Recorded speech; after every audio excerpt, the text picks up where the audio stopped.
Amigos, buenas tardes, ¿qué tal? ¿Cómo estáis?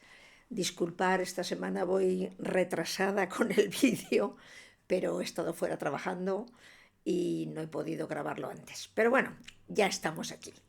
Lo importante es que al final acabamos reunidos de nuevo una semana. Da igual un día más que un día menos. Y además, cómo corre el tiempo, ¿verdad? Entramos ya en otro mes. Parece que el tiempo va mucho más rápido.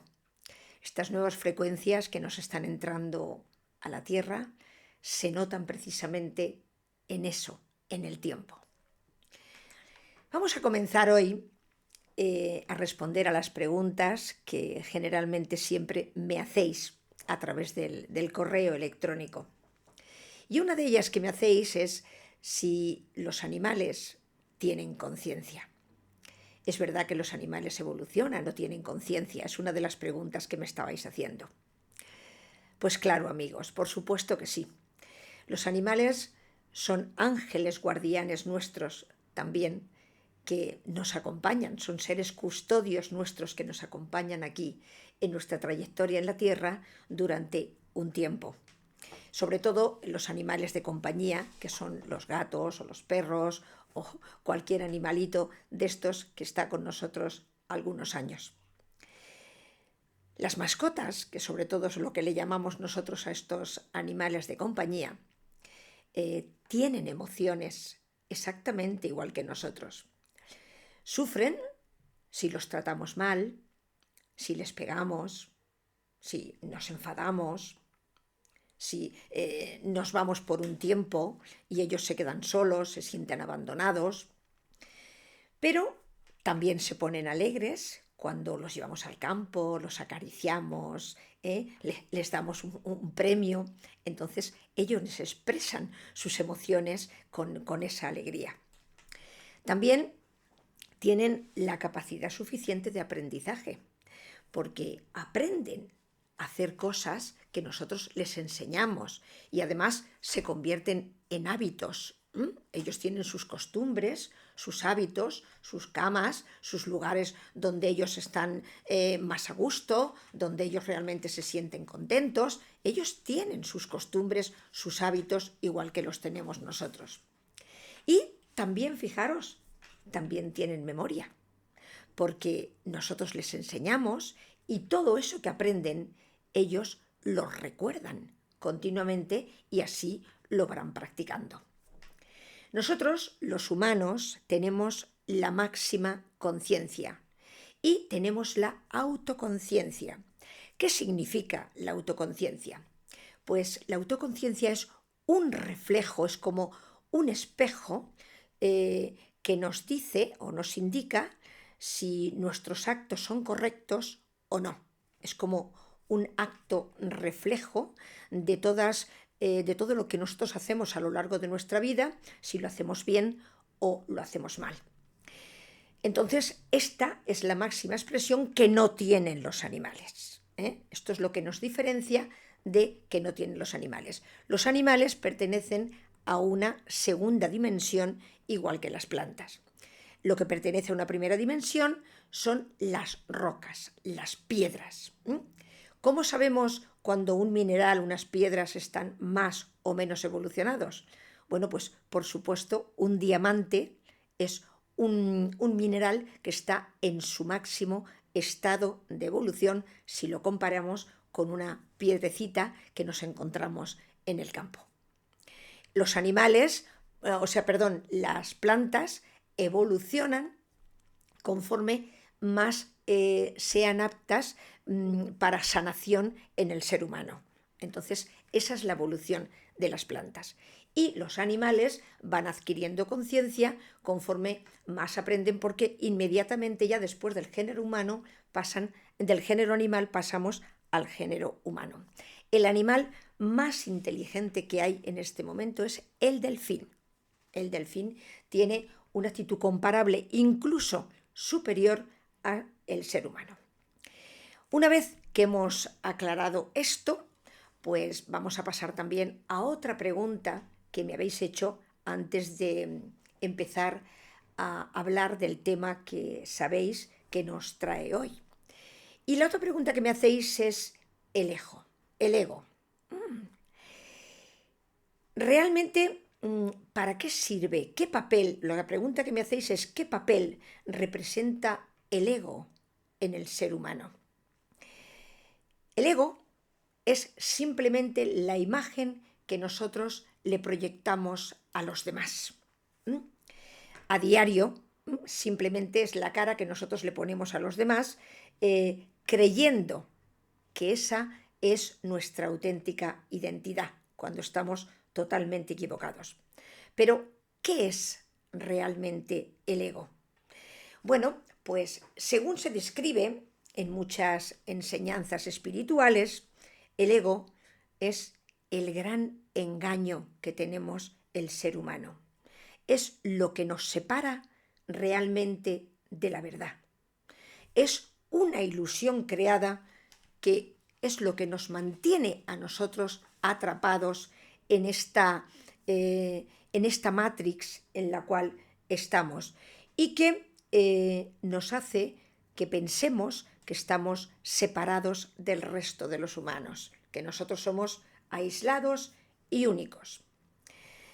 Desde los textos antiguos y todas las culturas, el ego es quien realmente nos impide ver quiénes somos nosotros en realidad. Creemos, repito, como he dicho anteriormente, que somos seres aislados, cuando en realidad todos procedemos de una misma fuente infinita. Y esto es lo que nunca tenemos que olvidar. El ego es la barrera que nos hace enfocarnos en lo superficial, en lo material. Es lo que nos hace ver que nosotros tenemos coches más grandes, casas más grandes, y realmente esto es lo que nos diferencia de los otros. Que a lo mejor tenemos cosas que los otros no tienen o viceversa. Los demás tienen más cosas materiales que tenemos nosotros y nos enfocamos en esa situación. Precisamente cuando liberarnos de ese ego, esa ilusión que es la que nos tiene aquí, pues hasta que no lo dejemos atrás, no empezaremos realmente a conectar con nuestra verdadera identidad, la verdadera identidad que nosotros tenemos. Este es uno de los cometidos que nosotros tenemos, deshacernos de ese ego. El ego es la tela de araña que nos impide ver quiénes somos en realidad como seres espirituales y que darnos cuenta de que todos procedemos de la misma fuente y vamos a regresar o tenemos que regresar hacia el mismo lugar. Y ahora, una vez aclarada vuestras preguntas, pues voy a pasar al tema que nos ocupa hoy, que es bastante complejo, bastante importante y espero que lo pueda explicar lo suficientemente bien para que me podáis comprender y entender en el punto y en la situación en el que en este momento y desde hace mucho tiempo estamos el ser humano, porque esto es el despertar de nuestras conciencias.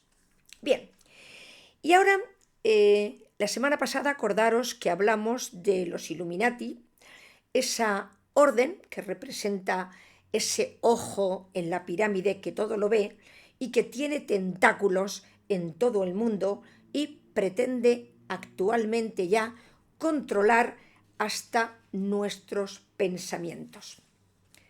Pero, ¿qué familias, qué personajes realmente están incluidos en todo esto?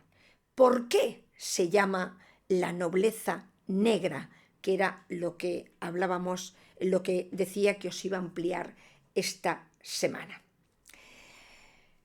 La nobleza negra es la realeza, son los reyes que hay extendidos por todo el mundo y que, pero fue una fracción de ellos que se unió a la nobleza italiana y que permanecieron al lado del Papa Pío IX cuando las tropas del rey Víctor Manuel II entraron en Roma en el año 1870.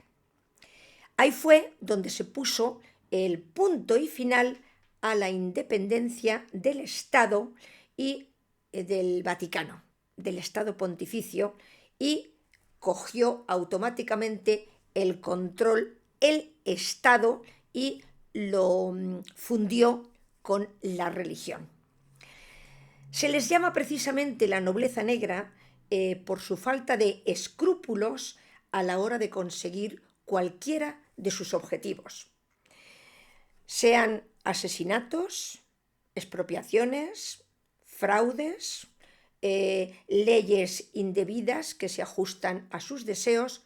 Cualquier cosa es válida y que estamos viendo ahora muchísimo más en la actualidad. Se les denomina también los amos del mundo porque manejan todas las corporaciones de dinero del mundo. Siguen siendo en este momento los patricios de la época romana. Cuando llega el momento en que realmente se les escapaba el negocio, cuando estaban en Italia, en Venecia, empezaron a tener unos negocios florecientes y empezaron a destacar porque empezaban, repito, esos tentáculos a extenderlos. Pero siempre los españoles empezaron a darse cuenta de que algo no iba bien. ¿Por qué tenían tanto poder esta gente? Entonces, lo que hicieron es crear ellos, estos nobles se juntaron unos cuantos con el fin de aumentar su poder y crearon el Banco del Giro. Desde ahí, desde ese Banco del Giro, controlaban todo el comercio y además también controlaban todo lo que son las finanzas. ¿Qué ocurre? De nuevo empezaron a tener problemas precisamente por los españoles porque los estaban controlando y empezaron a ponerles obstáculos en el camino. Entonces decidieron dividirse y unas familias emigraron a Ámsterdam y crearon el Banco de Ámsterdam. Iban tremendamente bien, pero al mismo tiempo ocurre que de nuevo están en el ojo del huracán y vuelven otra vez a ser investigados y les vuelven a complicar la vida. Deciden emigrar de nuevo y se marchan esta vez a Inglaterra. Inglaterra en aquella época era un país cutre, que era la época de Enrique VIII. Imaginaros si os estoy diciendo desde cuándo esta nobleza viene manipulando y viene cogiendo el poder de la humanidad. Llegan estas familias de Venecia cargadas de dinero y los convencen a Enrique VIII de que no tienen el por qué estar sometidos al Papa. Y entonces crean el Banco de Inglaterra. También crean la Compañía de las Indias, que en aquel tiempo solían tener casi todos los países. ¿Y qué hacen? Hacen grandísima a Inglaterra, como hicieron grandísima a Ámsterdam y como hicieron también grandísima a Venecia en su día.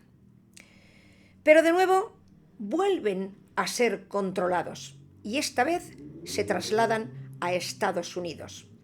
Pero no lo tienen fácil, porque en 1913 llegan a escondidas, un 23 de diciembre, y crean de una manera oculta, pretenden crear la Reserva Federal, es decir, un banco que cree deuda pública y que solamente ellos manejen y controlen el poder.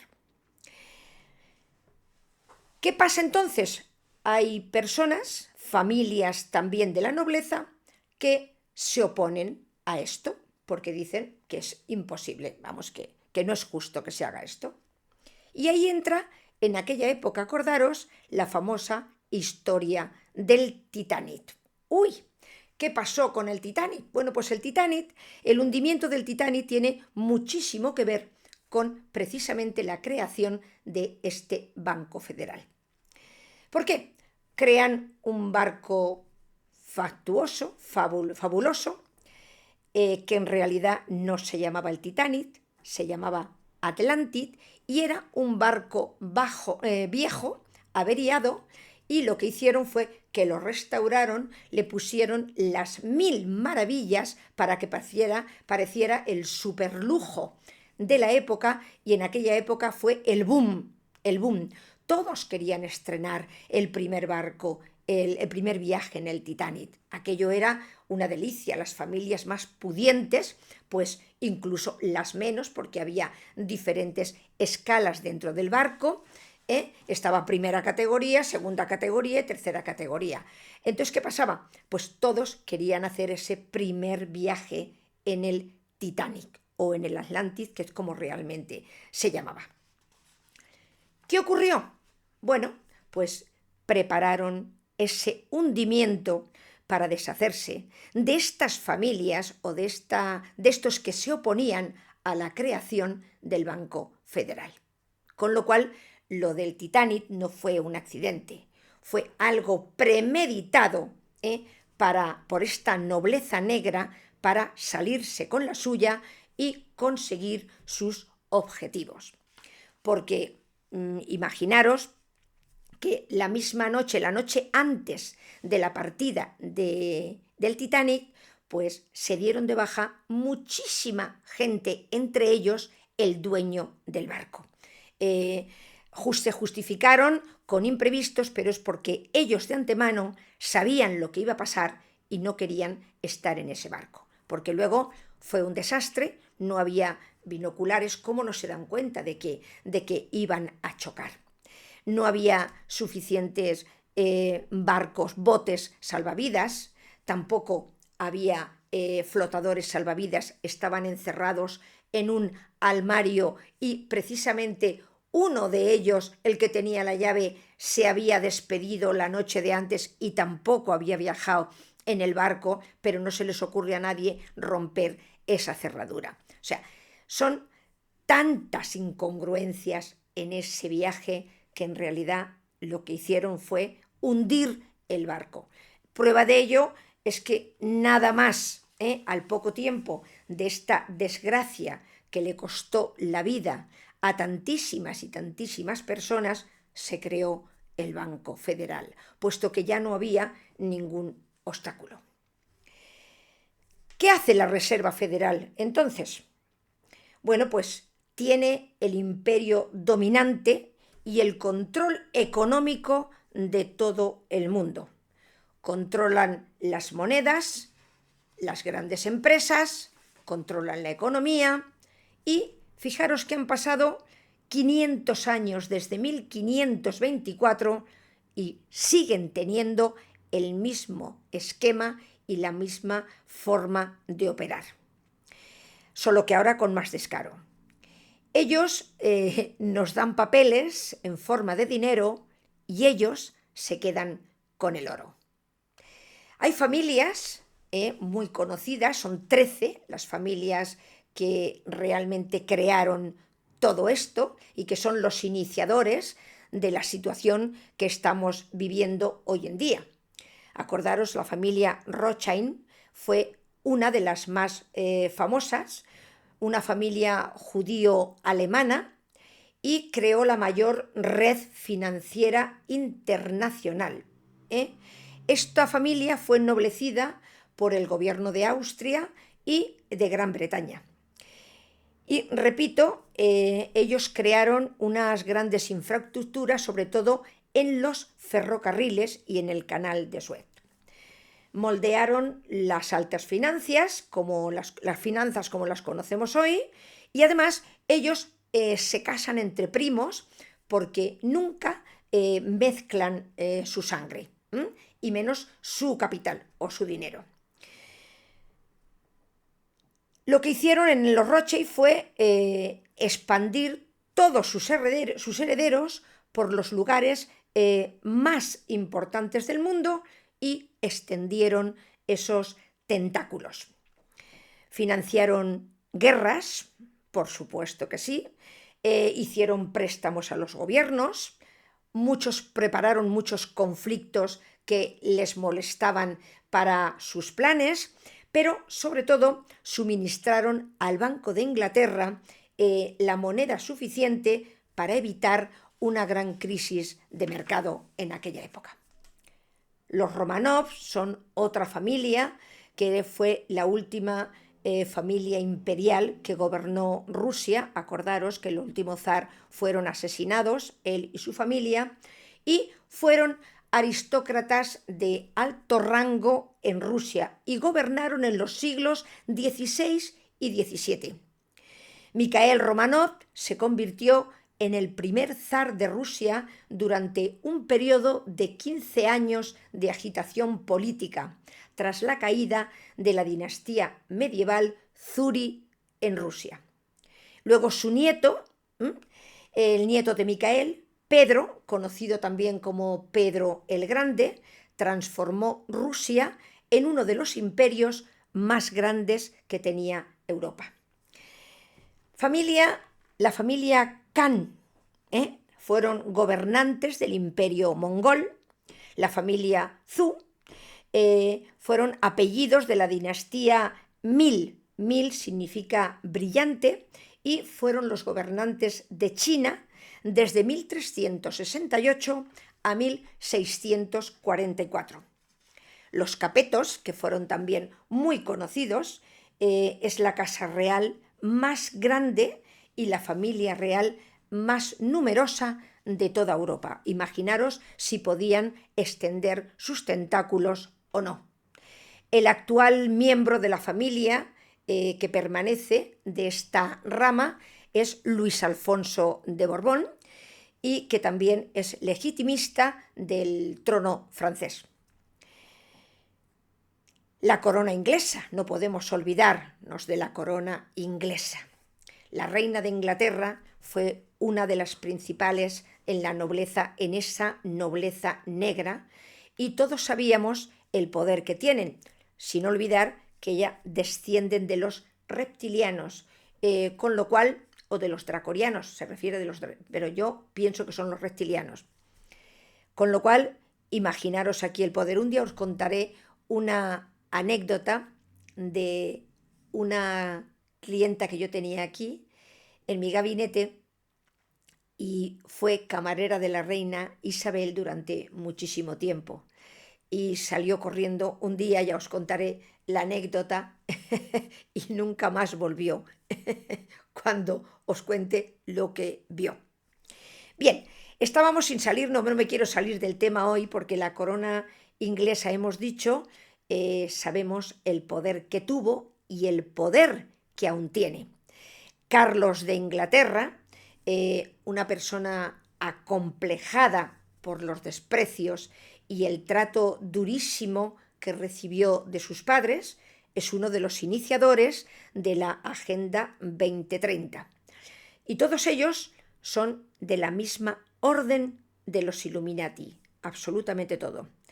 Lo que ocurre es que los iniciadores de este final que han preparado para la humanidad, pues se han unido entre sí. ¿Cómo no podía faltar una de los más principales que mueve el pastel de toda esta movida de la Agenda 2030? Los jesuitas. Esa orden de los jesuitas en la cual tenemos el actual Papa Francisco. La profecía decía que el último papa que tendríamos, que se supone que es este, sería negro, pero no se refería negro precisamente por el color de su piel, sino por las vestiduras que utilizan. los jesuitas, os recuerdo que todos van de negro. El Papa Francisco, este falso Papa Francisco, será el destructor de la Iglesia Católica tal y como la conocemos, es el iniciador de la entrada del anticristo y se dice que será uno de los que termine esta profecía. Hay muchísimas familias más, las principales son judíos sionistas, que son los que realmente pretenden obtener el control del planeta, pero sobre todo en este momento de Europa. Van a por Europa. Esas 13 familias que hemos dicho anteriormente que dominan al mundo. Nos hemos dejado muchas más, como los Morgan, los Lazar. Los Morgan son de Inglaterra, los Lazar que son de París, hay muchísimas más. Y ahora voy a hacer una pregunta. ¿Son los mismos los Illuminati, la nobleza negra, el estado profundo del Cabal? ¿Son todos la misma gente? ¿Se han unido? Porque todos van de la mano y van en la misma dirección y están aliados para el mismo plan y el mismo fin. Ahora mismo, destruir Europa. Solo que el estado profundo actúa desde las sombras. Nunca sabemos quién hay detrás. Ellos utilizan otros personajes, como en este caso tenemos al tal famoso George Soros, un filántropo de 94 años, húngaro, expulsado de su país precisamente, que es el encargado en este momento de desestabilizar todos los países. O sea, es el que representa a esta nobleza negra, estos Illuminati o este estado profundo, esta élite negra en general. Y además es el que lleva el control de todos los presidentes. No penséis que ningún presidente ahora mismo en Europa manda él, ni ninguna oposición puede mandar, no. Todos, absolutamente todos, trabajan para el mismo amo. Todos están comprados y ninguno se va a rebelar a esta situación. ¿Por qué? Porque les están ofreciendo, pues esto, poder, les están ofreciendo dinero y les están ofreciendo un estatus que la mayoría de ellos no tienen porque la mayoría de estos políticos ni tan siquiera tienen estudios mínimos ni una profesión mínima que ha sido conocida nunca. Estamos gobernados en este momento por los más ignorantes de la historia de la humanidad. Por eso tienen que ir con esta mala intención a por nosotros, porque ahora los inteligentes son los que estamos arrinconados. Pero bueno, no importa. Lo que hacen ahora, recientemente, lo llevan haciendo siglos, pero no con tanto descaro, no con tanta prisa y con la velocidad con que lo están haciendo ahora. Fijaros que después de lo que acabo de contar del Titanic, o sea, este asesinato en masa para poder crear la Reserva Federal, también asesinaron a Kennedy. ¿Por qué? Bueno, pues que él planificaba cambiar ese Estado federal por uno público, quitándoles a ellos todo el poder de emitir esa deuda en la cual estamos embarcados todos los países. También derribaron las Torres Gemelas, justo el día que se anunciaba la ley Gesara-Nesara, o sea, una igualdad humanitaria para todos. Estos están cometiendo unos fraudes en este momento en las elecciones de todos los países, poniendo a ellos de presidente a su gente, a los que les conviene y que entre ellos para que esos tentáculos de poder vayan cada vez siendo más y más extendidos. Entonces es lo que está ocurriendo en este momento. Controlan la NASA, la CIA, el Pentágono, el Banco Mundial, etcétera, etcétera, etcétera. Lo que nosotros no pensamos es que nosotros somos muchos más. Pero a nosotros nos tienen dormidos con 4 anuncios tontos, con 4 programas de televisión donde nos convencen, con 4 promesas de unas paguitas, de unos puestos, y lo que no saben estos es que ellos van a ser la cabeza de turco, pero cuando esta nobleza obtenga lo que ellos quieren, que no lo van a obtener, que no lo van a obtener, todos estos politiquillos que están poniendo los van a derribar, porque no van a dejar testigos en absoluto y por supuesto saben que no es lo que más les conviene precisamente para sus planes de futuro. Luego estos van a ser pobrecitos, son instrumentos que están utilizando ellos para conseguir sus objetivos, pero no se van a mezclar con ellos, ni los van a poner en su estatus social. Tontos ellos que se lo imaginan. ¿Sabéis qué pasa? Que todos estos que dirigen tienen ya, estas familias tienen ya más de 90 años. Por lo tanto, lo que se ha hecho es un trato con ellos de permanecer un poquito de tiempo más para que luego, cuando todo esto se derribe, pues ellos hayan fallecido o estén a punto de fallecer y no vaya ninguno a prisión.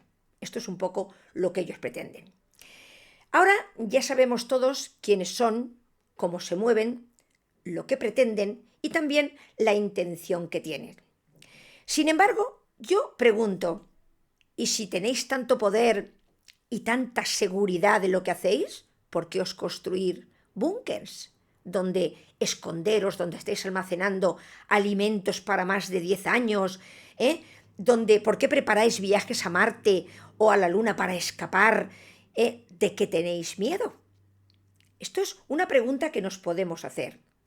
¿Queréis escapar de que nosotros somos mucho más, de que estamos despertando y de que la humanidad sometida durante tantos años va a decir basta ya? ¿O acaso esperáis la llegada de los que vienen a recuperar su planeta y que un día implantaron la vida aquí y que no son precisamente los humanos que nosotros conocemos? Si no es así, ¿por qué tienen tanta prisa y por qué quieren acelerar tanto esa agenda y llevar a la humanidad a la degradación más hostil y a la destrucción total del género humano? ¿Acaso pretenden sustituir la raza humana por la inteligencia artificial? ¿Están haciendo esos experimentos como están haciendo Elon Musk, para implantar ese chip a los humanos y convertirnos en seres sin voluntad propia?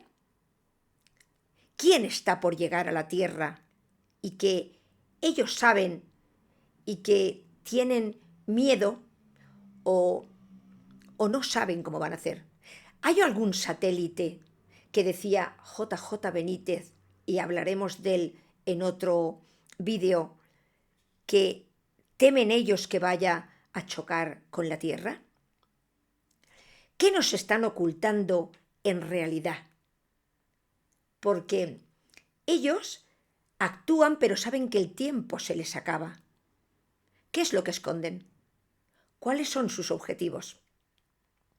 Estas preguntas las iremos investigando a lo largo de todo este recorrido que estamos haciendo por todo lo que nos han enseñado, lo que nos han mentido y de la forma que tenemos que despertar. Pero ánimo, amigos, esta victoria sí o sí es nuestra, porque no estamos solos. También hablaremos otro día de todo eso. Os quiero. Hasta el próximo día.